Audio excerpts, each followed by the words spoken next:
The numbers told the story. They always do. It's one of those idiots who believe in analytics. This is a numbers game with Gil Alexander on VSiN. Back on a numbers game live from Circa Resort Casino, downtown Las Vegas, Nevada. It's Gil Alexander. Kelly Bidlin on vacation. He's in Turks and Caicos, chilling. Wyland Tomchek in for him this week. His name is Wyatt, but we're going to call him Wyland based on that tweet. Still to come this hour. We will talk multiple things, including some tennis. Take a brief look at Madrid and Matt Brown, who is the co-host today of Money Moves with the lovely Stormy Bonatoni. He will come in a little earlier and talk NFL draft with us. What he thinks he knows.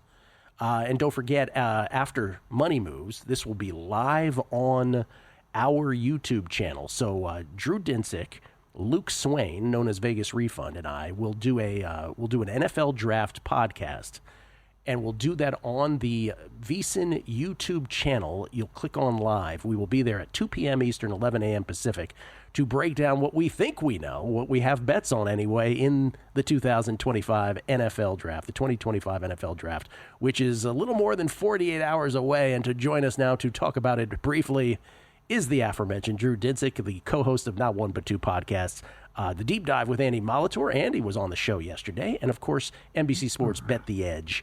Not only does he and Andy do the Deep Dive, but they do the daily Deep Dive as well. Now, Drew joins us now, courtesy of the Progressive Guest Line. How you doing, man? I'm doing great. Got to spend some time reminiscing about the great Kawhi Leonard this morning and some bets of yesteryear. You remember back in 600 years ago in 2019 when he won the title with the Raptors? I do. It was pre-pandemic, so a lot of people have forgotten that time existed. But that was it was so amazing and reminiscent to see him perform at that level again. And gosh, we are lucky to be getting it. I'm so grateful. We got such 2019 Raptors vibes from him last night. The 39-point performance on 15 of 19 shooting, where literally I barely remember the misses at all. Not to mention that he filled out the box score pretty well beyond that. What do you have? 3 rebounds, 5 assists, 2 steals as well. The second quarter buzzer beater, by the way, which ends up being the difference of the game, the 3-point margin. Let me just, was 2019 also the year that they won it? Was that also the year with the Game 7 against the Sixers where he had the shot to win it and it bounced on the rim in a geometrically impossible fashion to win the basket? Was that the same year? That was the one, yeah. The magnets. How do they work? Kawhi's tenure in Toronto was a fleeting moment, and yet it was extremely memorable. That was one of the most just sort of fun playoff runs we've had, and the market just never ever believed that team was as good as they were in the East, and the market never believed that the Warriors were going to have some trouble finding offense after they lost Klay Thompson and Kevin Durant. Surprise. Amazing. Yeah. Amazing. That one, that's still like, I questioned, I'm always a true believer in the market and what the market's telling you, and that, you're not smarter than the collective wisdom of the market. And then that series happens and you're just like, maybe it's not always right. But that 2019 playoffs in the NBA were extremely fun and special, and a lot of good memories of Kawhi. And the fact that we even get to see him again feels impossible, because the last handful of years with him going out with the injuries he's had and just his general lack of those moments, it's been a long time coming. The Clippers obviously knotting up the series against the Nuggets last night, 1 game apiece as they head back to L.A. for Game 3, now with home court. Before we get to your thoughts on tonight's trio of games, what in this first spate of playoff games has in any way shaken what you thought going into them? The totals. This is kind of a sort of a macro thought that I haven't really fleshed out in detail. So happy to kind of do it here on the fly. But please, there is a general pressure on points in the playoffs. Like, this is not news. But the fact that this has been so immediate in these series has been a little bit surprising. Usually you can prey on a little bit of an over adjustment in terms of the pace going down, in terms of offensive efficiency going down, the early in the series, and then later in the series, it's never properly accounted for in the other direction. And yet here we are where, we have these totals that are getting bet down 4 and 5 points. And then the actual final score isn't even sniffing it. In some cases, Clippers Nuggets was just a spectacular game one, goes to overtime. They still don't make the total, right? Like this is a very, kind of clear departure from years past where these early games are just extremely slow and extremely grinded out. And I think I have to just give credit to probably the analytics teams. The analytics are being very carefully, carried out by these teams in terms of, I think, scouting, because a lot of what you see in the regular season, as far as these sets really worked well for them. This, when they needed a bucket, they went to these plays. Like all of that stuff already seems like it's been shut off in a lot of these series. So I think that the advanced scouting and the preparation that the teams are doing in terms of kind of having answers for their opponents, it's more present, it's more obvious, and it's earlier than I have ever seen it before. And so whereas in a normal kind of 10 years ago, 5 years ago, the playoff series arc would be game one, game two, they're feeling each other out. Like plan A is usually working. Team that loses game one adjusts the team that wins game one, plan A, and then they have some surprises. Like all of that has been just broadly accelerated to where it's happening in game one, in between quarter one and quarter two, and you're just like, wow, okay, I guess this is just the new world where totals need to start in the teens, and in some cases in the 190s. I had a very, very sharp player that I had a conversation with today who was like, 199 seem a little high for you, Orlando, Boston? And I was like, wow, yeah, I guess. But if you're making a fair and you're using any type of regular season numbers, any type of player ratings that are coming from the regular season, you just need to just have a specific button where you are kind of pressing down on pace, pressing down on efficiency. It's taking teams longer to get into sets. Their sets aren't as successful because their opponents are just more well prepared, it feels like. And I think this is just sort of the evolution of analytics affecting basketball, and it's making for fun, general defensive series, and hopefully the fans are appreciating it as well. But my goodness, these unders are cooking. Well, we'll find out momentarily if that means Drew is blanketing some unders or he's playing any unders. Let's start with the first one tonight. Pacers Bucks. Damian Lillard now telling reporters, Drew, that he is a go tonight for game 2. He is telling reporters that he is a go. I don't think the line has moved any, quite frankly. Pacers 4.5 point favorites here. Total 229. Is that too high? I'm surprised by the Dame Lillard news. Basically, once he got greenlit that he was going to be back for the series, I thought it was pretty obvious that he was going to be a full participant come game 3. So maybe he is available tonight, but we're not going to see, a full complement of minutes from him. And then, This according, by the way, not to interrupt, this according to Eric Nem, Milwaukee Bucks beat reporter at The Athletic, that he is reporting. Okay. Yeah. He's a legitimate source. So that changes my opinion a little bit on this. I did take the Bucks plus the points, and I did it through gritted teeth. Their performance in game 1 was the least inspiring of any of the series that I backed by a lot. I lost the Clippers, I got Warriors, and I got what was the other one? Sorry, the Timberwolves. And then I lost the Bucks, and I felt the worst about the Bucks by far of the teams that I backed series wise after game 1.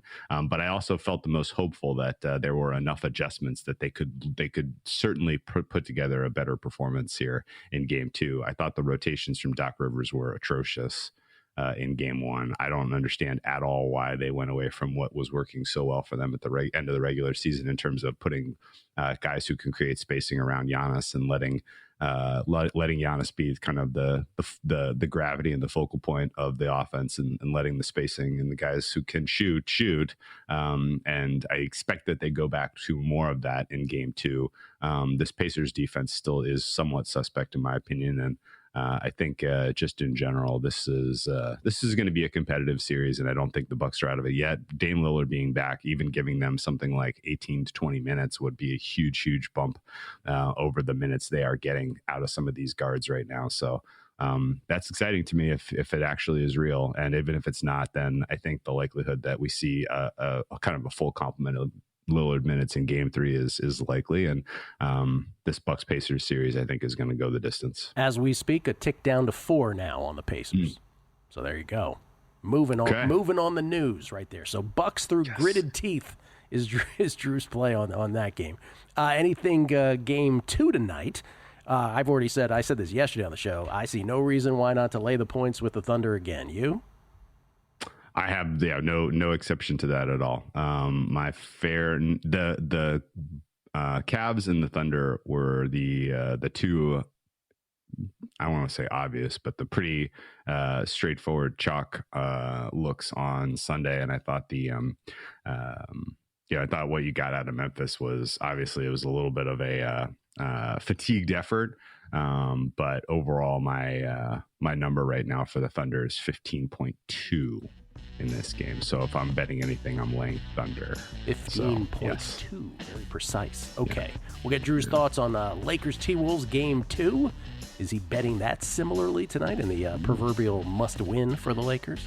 Not literal, I know, but you get what I'm saying, figuratively speaking. Does he have any tennis thoughts in Madrid? And some brief NFL draft thoughts. And they may not be pleasant. Next, on a numbers game at VSiN, the Sports Betting Network.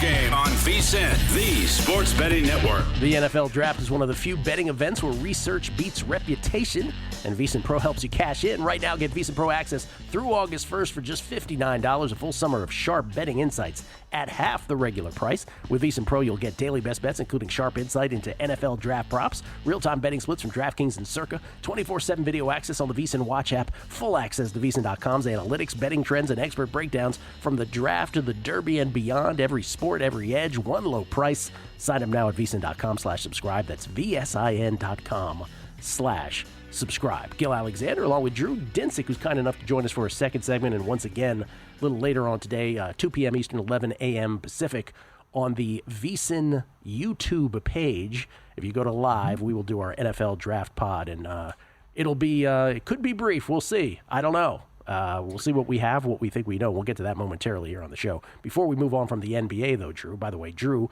you can follow on Twitter at whale_capper, courtesy of the Progressive Guest Line. Lakers T-Wolves. You said you had the T-Wolves in game 1. Are you going to have them in game 2?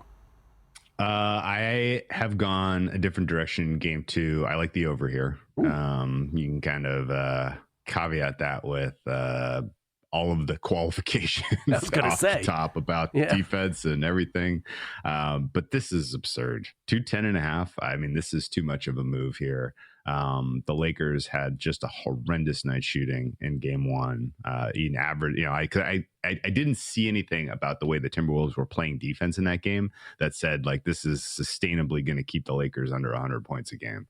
And then on the flip side, the Lakers defense has just got completely exposed, and I don't see easy and obvious ways for them to shore up some of their weaknesses. So the Timberwolves are going to get in or around 110 here by my numbers, and then I think the Lakers can win, but it's going to be close. If I had to take a side, I would take the points with the Timberwolves, but my fare in this one is Lakers minus 2.7, so Lakers minus 3, we'll say, and my fare total is 220. So I like the over. I like the alt over. And I think this is an opportunity to see some points. I really don't think the Wolves have any answer for Luka Doncic. He's going to get his no matter what. And it's really just a matter of, do you get a little bit better production out of some of the role players for the Lakers. I doubt we see Jackson Hayes, which is, it's just a good development for them. Probably more Vanderbilt, more Dorian Finney-Smith, and just in general, more opportunity for some of the shooters who are going to have some space and some open looks in this one. So, yeah, maybe I'm the last person to the party that is going to figure out what the Wolves are doing defensively against the Lakers is a masterclass. But whatever the case is, this to me looks like it's an offensive type of night, and this looks like an offensive type of series. So the fact that it's been bet down from 217 to 210.5 wow. Is too much. Yeah, quite the adjustment. Okay, real quick before we get to the NFL, anything in Madrid, either men's or ladies' side, in terms of matches left, if there are even matches left today, I think there are, or just from a future standpoint. Yeah, I haven't played any futures yet, and I've been looking to kind of just get a sense of the conditions this year. Madrid is one of my favorite tournaments. It's just a really fun environment, really fun arena. And it, if you didn't already know, it takes place at a little higher elevation than our opening clay events. You obviously have Monte Carlo, which is at sea level. You have Barcelona, which is effectively at sea level. And then you go up to about 3,000-ish feet for Madrid. So the ball flies a little faster. The clay itself is a little bit less greasy and slippery as far as European clay goes. So the it plays more like a hybrid court than it does a true clay court, which makes things really interesting for for just high quality fun tennis this time of year. So excited for Madrid. My numbers as currently stands with the men's draw is all I ran so far, has Alcaraz as your likely winner, which shouldn't surprise anyone. I was pretty shocked at the final in Barcelona where Rooney took him down. Watching that match and seeing that the margin between those players was effectively nil was eye-opening. Not necessarily on the part of Alcaraz not being good, but just Rooney being able to find that level was surprising. I think after that type of win, Rooney's on underwhelm watch, no one else who's really in the top half of the draw inspires me. So if you want to take a long shot flyer in Madrid in general, I'm shopping top half, and I'm looking at some true surprises in terms of like maybe a Taylor Fritz, maybe an Andre Rublev, something along those lines. I don't think Djokovic is a factor. I don't think Zverev is a factor. Draper on the bottom half is going to be a fun matchup potentially against Alcaraz in your semifinal. I think Alcaraz is your likely winner, but if you're looking for value in the futures board, I would shop the top half. All right. National Football League. By the way, you know who's done on the ladies' side? Osaka. I don't think we'll ever, I don't know what's going on with her. She might be done forever. All right. I'll leave that hanging. National Football League. Yeah, I'm with you, though. Yeah. It doesn't look good. Doesn't look good. Okay, let's talk about what we think we know. We think we know the Titans are taking Ward. We know that the Titans are taking Ward at 1. Travis Hunter to the Browns at 2. Abdul Carter to the Giants at 3. And Will Campbell to the Patriots at 4. Do we think that will happen? Yeah, I'd say your fair price on that top 4 is something like 95%. Okay. After that, there's some black swan stuff, but I don't think any of it's worth betting. I agree with you. I'm hearing a lot of random stuff this morning, and I'm not buying one iota of it. Do we know anything after that? Even starting at 5 now with the Jaguars. We know a bunch after that, but not sequentially, I don't think. The Jaguars have done a really nice job of spreading disinformation from what I can tell you. The first thing I heard about the Jags in this cycle was the first thing I heard from any team in this cycle, which was here's what the top of their board looks like. And it was Hunter, Carter, Graham. And so, you get that information, you assume, okay, we got a new regime here. Maybe they let it slip a little bit early how they had these players rated that this is a known piece of information now, and Hunter and Carter we now know are likely to be gone by the time they pick 5. So I guess it's just Graham, and then everything that has happened since then has been either other misinformation, draft nicks, like specifically kind of sowing skill position players to them at 5. And to me, it feels very smoke screeny. Because we've heard Genty and McMillan now at 5. We've heard everything. Who's next? Warren's probably next. Yeah. Like literally, like they're kicking the tires on every skill position player. I feel like, in the broad hope that the Saints or the Bears trade up to them, or that they flip flop with the Raiders, or maybe the Cowboys come up. Right? Like I think they're literally just hoping that there is some team below them who has completely fallen for one of these skill position guys and moves up to 5 to get him before either they take him at 5 or the Raiders take him at 6. Because none of it really makes sense to me. The Jaguars defense was so abominably terrible last year. If they do not take defensive player to help that unit, I will be floored. And I know that we don't really have any track record for this GM, this coach, and what direction that they're going to try to build in. And if they really kind of are, if they're intent on getting a skill position guy, then good luck to them. But I'll be truly surprised if they don't end up sticking and picking 5 and it ends up being Graham still. So I'm on an island now on that with that opinion. But it's interesting. I think they're doing their due diligence and trying to get somebody to trade up to 5. They're in a bad spot in this draft.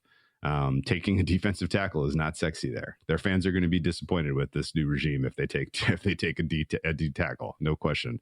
But that's what they need in order to be remotely competitive next year. And I think that's ultimately where they go after they can't get a trade. And the idea that anyone's giving up assets to move up to 5 in this draft is also crazy. I don't know how many times I've heard it that it is a flat earth from pick 4 to 40. And if you really are willing to give up assets to go get Genty when you could probably have your pick of day 2 guys who have less wear on their tires and are kind of similarly capable of making an immediate impact to your team, then I'm just not sure why you do that. The market for all of the wide receivers feels soft. So that also, kind of misses me in terms of team prioritizing it to give up assets to go get a guy like McMillan.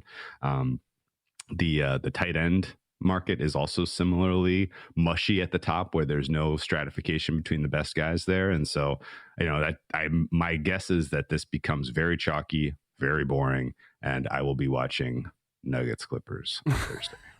Wow. And he will be watching Nuggets Clippers instead. Last thing, 10 seconds or less here. You still feel like Shedeur might drop to the second round? I have no indication that he's got suitors that are going to trade up to go get him.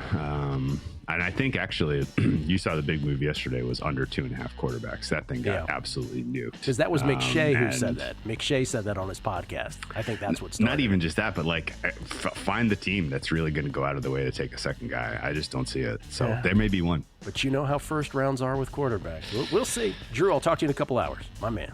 All right, best luck, guys. Drew Dinsick, everybody. Coming back on A Numbers Game.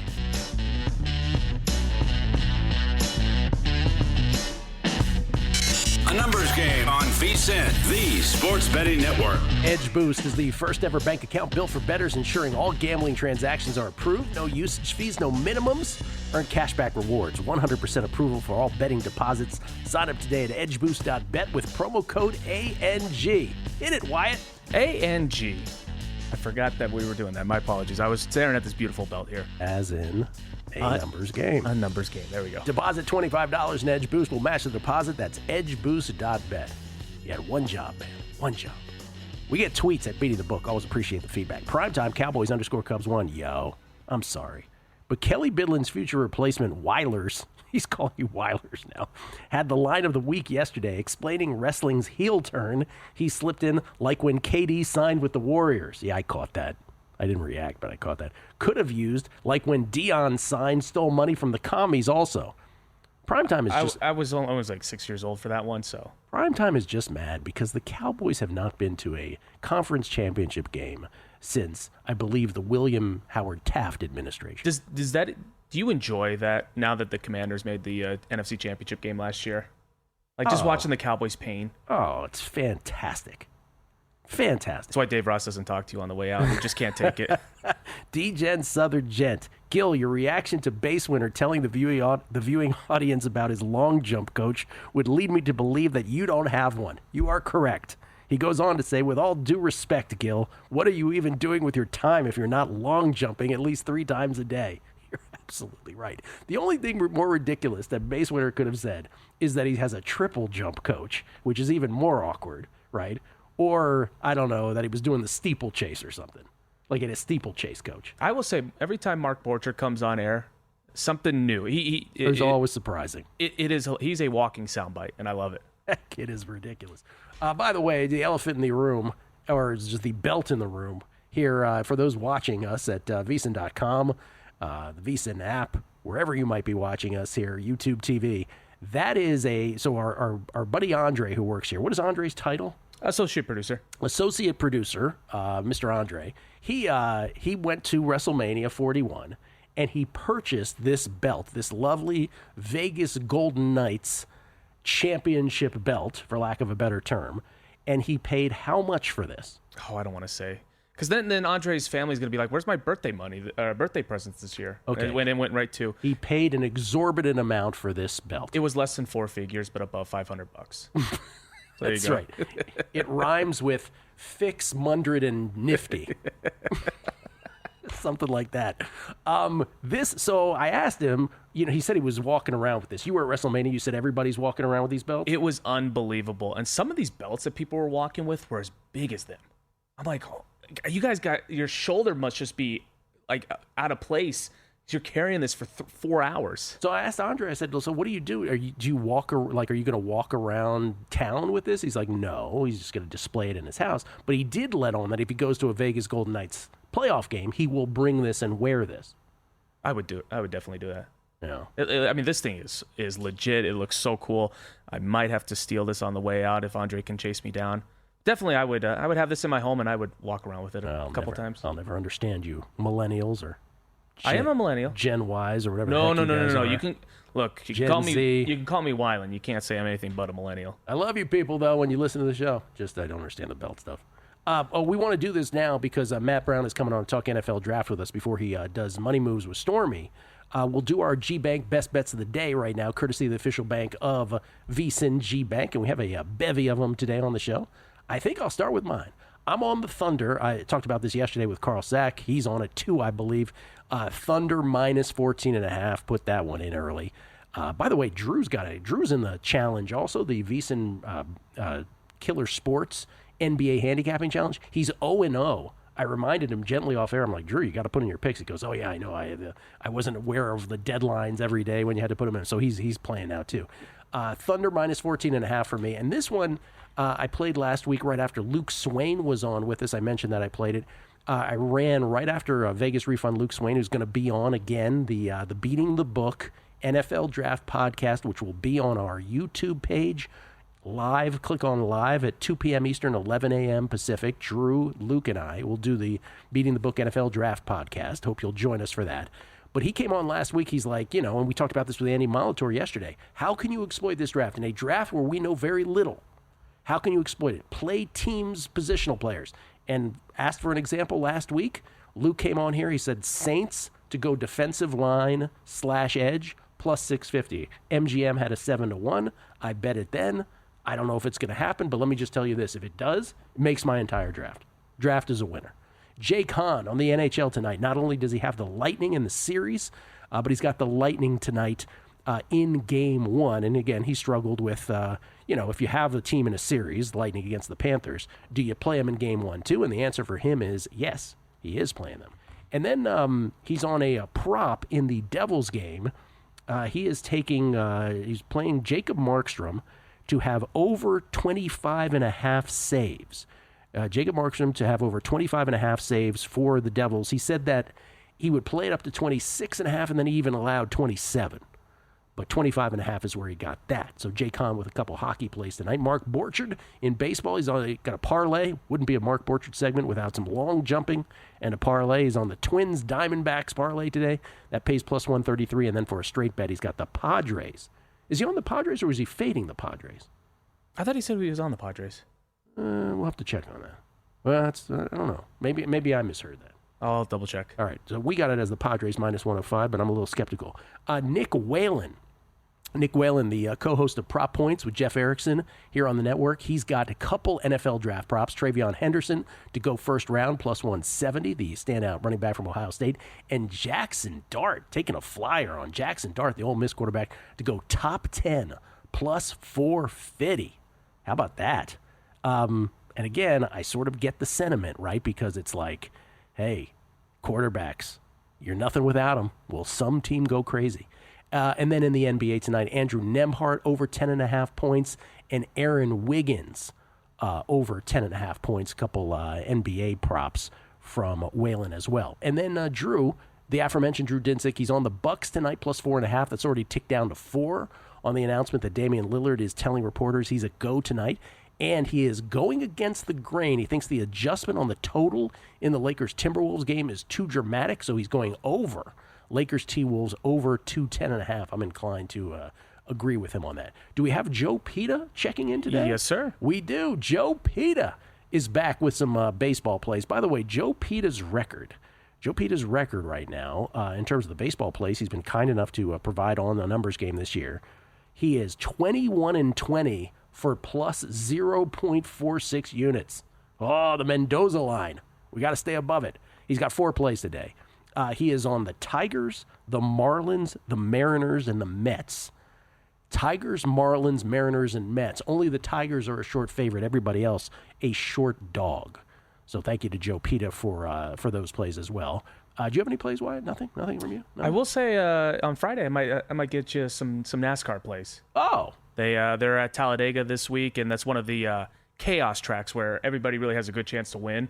Where I think the last year at Daytona, which is kind of a similar track, I hit Harrison Burton, who was 80-1, which probably my best win ever, and I was dancing in the streets for that one. There you go, Wyatt. See, Kelly provided us golf winners, but he would not have provided us with NASCAR picks. So thank you. Kelly does a lot of. This is also a great opportunity to live bet NASCAR as well, the plate tracks, because guys they'll go to and from the lead in with less than a couple laps. So I think it's a really good opportunity to jump in and catch on somebody who's probably running 30th at the time.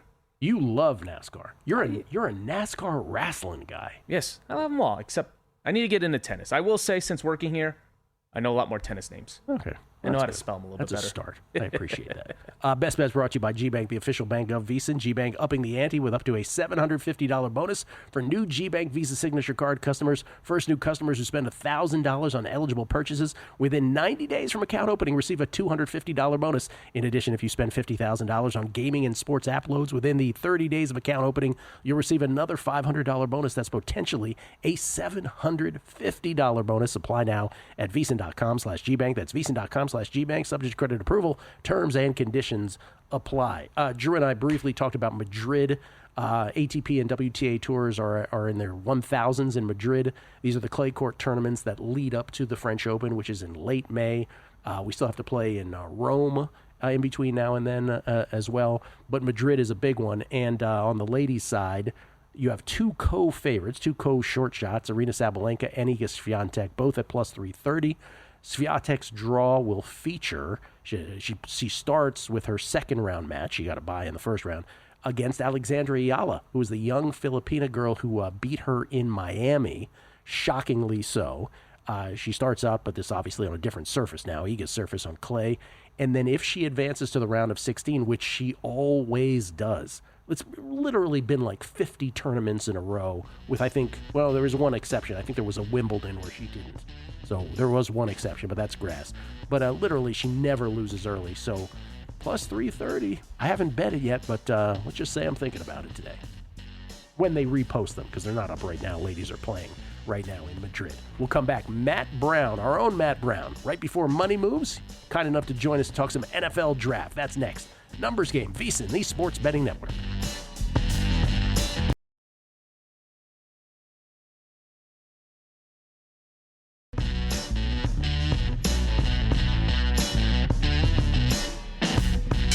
A Numbers Game on VSiN. VSiN, the Sports Betting Network. The NFL Draft is on Thursday. VSiN knows every pick matters. Tune in for 2 special live shows breaking down every pick from a betting perspective. VSiN Primetime Draft Edition starting at 7 p.m. Eastern, followed by Cashing Out Draft Edition at 11 p.m. Eastern. Plus, explore our NFL Draft Hub. That's our NFL Draft Hub on the VSiN Watch app, featuring exclusive analysis, team needs, and insights. Visit VSiN.com/draft for full coverage and stream it all live on the VSiN Watch app. Check it out. A couple other administrative stuff, by the way. Again, the Beating the Book NFL Draft Pod happening at 2 p.m. Eastern, 11 a.m. Pacific. You can watch us live on the VSiN YouTube page on the live link. We will do that here a little later on today. Again, 2 p.m. Eastern, 11 a.m. Pacific. And as far as the NBA handicapping challenge that we're doing with Killer Sports, Carl Sachs' brainchild, subscribers jump in on that. But you can actually, I believe if you go to VSiN.com/challenge, I don't think you even have to be a subscriber to see everybody's picks. I could be mistaken about that. So check that out again. Everybody collectively went 9-1 on those picks last night. Money Moves is coming up at the top of the hour with Stormy Bonatoni, of course. Matt Brown joining her today, and Matt has been kind enough to join us here early to give his NFL draft thoughts on a draft, sir. By the way, hello. How are you? I'm well, and yourself? I'm good. Thank you for asking. Looking great. Feeling good, too. Thank you. Yeah. Okay, so the broader consensus here, I was just talking to Drew. We feel like, and I'll speak for both of us, we feel like, okay, maybe we know the first 4 picks. And then after that, I'm not sure if I know anything. Mm-hmm. Do you feel similarly, or you have some solidified thoughts? I'm a little less confident than you guys. I think I know the first 3 picks, and I think it's Patriots might be open for business at 4. Oh. It's kind of where I think the draft really begins and could get wonky because, again, how much do they really like Campbell over Mimbu or Banks or what, or something like that, right, where, hey, someone comes to them and says like, hey, we'll give you this, and you get to pick up an extra 4th or something or whatever. That I think that is one of the interesting things about the draft for me, Gil, where I think I'm maybe on the other side of what a lot of people think, which is I actually think there might be a lot of movement in this draft because people are going, well, there's not going to be many trades because there's none of these players that everyone just needs and wants so incredibly badly. But if that's the case, would we think then maybe it could be that it doesn't cost very much to move around? And so let's just say it's more of a I'm sitting at 14 or I'm sitting at 17 and like I just want to move up to 14, whatever, it costs me a 5th, or whatever it might be. I think there might be some movement here because I don't think it's going to be very expensive to maybe hop a couple of picks and get to where you need to be. And if that's the case, God help us all. Well, because last year, that's why we all lost money last year, was because the Penix pick just threw the draft on its head, and then it was game over. Let us never forget. Yeah. They walk up there, they take Michael Penix, and I'm like, I'm losing money this year. Like, I mean, for sure, Okay, where do you stand? I'll sort of, go to the go-tos here. Where do you stand on Ashton Genty? If I said to you right now, okay, he gets drafted by whom and where, you would say? I would still say the Raiders, but I think he's in play at 4 and in play at 5, where 4-2. Because everybody knows that if he makes it to the Raiders, he's very highly likely to go there. And it might be, again, one of these teams that just goes, okay, there is only a handful of players that we think are honestly plug and play, all pro from day one dudes, right? Genty seems to be that, according to all of these. According to everybody, but I love Ashton Genty as a college running back who played, by the way, in the Mountain West. Yeah. Are we making him out to be a generational player? I know. I mean, to be mentioned in the same breath as Saquon Barkley, right, is. And he is already mentioning that himself. And look, again, we're not talent evaluators. Yes. Maybe I don't know what the heck I'm talking about. Yeah, same with me. But the Raiders, just forget the talent evaluation. Daniel Jeremiah made this point. Okay, the Lions drafting Jahmyr Gibbs made sense because the Lions had everything else in place. Mm-hmm. The Raiders don't. No. So they're going to draft him? The Raiders don't, except for the head coach, who we know loves running backs. Loves running backs, loves turning around and handing the ball off. And, I think it's a program fit more than anything to me right now. I thought it was crazy, too, when everybody was coming out and just like, oh, Genty 6. And then you look at it and you're like, well, It's Pete Carroll. I mean, like that is what Pete Carroll loves. Pete Carroll loves running backs, and Pete Carroll loves to run the ball. Does he love him at 6? I know. Yeah. I know. All right, what about Shador? No idea. Shador is the craziest thing in the world to me. So I have a decent position on him now, I think, because I have him to go exactly 2, and then I have over 3.5, which we know that's moved to 8.5 now at this point. So I've got a pretty good position on Shador. Remember that? Over 3.5 used to be there. Yeah. It was because the math to me was he's definitely not going 1. I can't imagine the Giants had brought in Jameis and Russ Wilson to take him at 3. So I'm like, okay, he either goes exactly 2 or he goes over 3, so I've got a decent position on him. But I mean, if they walk to the podium, even though we think we know exactly where 2 is going to go, and the Browns say Shador, I'm not going to be floored. They need a quarterback. Their quarterback situation is terrible. You can't just assume you're going to be back at the top of the draft next year. So it wouldn't like blow me away if they did it, but it seems very unlikely at this point. And from everything that I hear from down in New Orleans, like the Saints are not like jumping up and down about Shador. No, if anything, clearly. they like Dart better. Yeah. And so I kind of like Dart better too. yeah. And so now we're looking at, okay, he slips there. Next logical spot, Pittsburgh, all the way down at 21. I mean, that's kind of what we're looking at. I wonder if there's a team that's just got their mouths shut right now. Yeah. That's just like, we're getting a quarterback. We're just not telling anybody. It's a very unpopular opinion amongst the talent evaluators, but me sitting behind this desk and just spouting off, Gil, is I'm kind of like, if you need a quarterback, you should probably just take a quarterback, and I hope that you hit on one that everybody isn't necessarily like. I was not high on Bo Nix. I was Look not what either. Bo Nix did. I mean, so Bo Nix is awesome. Yeah, so you go in and you take a dude and you hope you hit because, as you've said it a million times, that's how it's. You cannot win the NFL without a quarterback, and you almost can't win without a cheap one early on, so you can build around him, and then when you end up having to pay him, at least the pieces are there. Okay, so if someone came to you right now, a little more than 48 hours before the draft, and they said, all right, give me a bet right now that's available that you feel the most confident in. I asked this of Andy Molitor yesterday. He said over 14.5 SEC players in the first round, which is hilarious, by the way, right? Yeah. One conference to get basically half the picks in the first round. But he said that's the most confident he's in. What about for you? So for me, just from a pricing standpoint, this goes back to our epic draft from 3 years ago, right? Yeah. Where you've got a coin flip situation. We had a coin flip situation. For those that weren't with us, right? We had a coin flip situation in which we're looking at 2 corners that could go at the top of the draft that basically heading into the season, you had one guy that was favored. You have another guy that had a better season. And so, everyone's like, oh, it's definitely Sauce Gardner. It's right there. It's Sauce Gardner, Sauce Gardner, Sauce Gardner, Sauce Gardner. Well, we're like, I don't know about all that. And then we end up getting 7-1. And I'm sitting here looking at these 2 tight ends. It's kind of like pick your poison, right? I mean, like Loveland does a little bit more from a blocking standpoint and something. So like, could he just be the flavor that a team likes a little bit better than Warren? And so if that's the case, you're getting like 5-1 on him to be the first tight end. I really like it. I think a little more than 1 in 5 times, some team goes, I just kind of like his skill set a little bit better. It's not necessarily that I don't like this guy. It's just I kind of like this guy a little bit better. I think you hit on a broader point, though, whether it's that one, right, which is a good call. Loveland, Warren, who knows who goes first. 5-1, maybe you just take a flyer. I think that's generally how I would approach this draft, which is take ridiculous shots. Yes.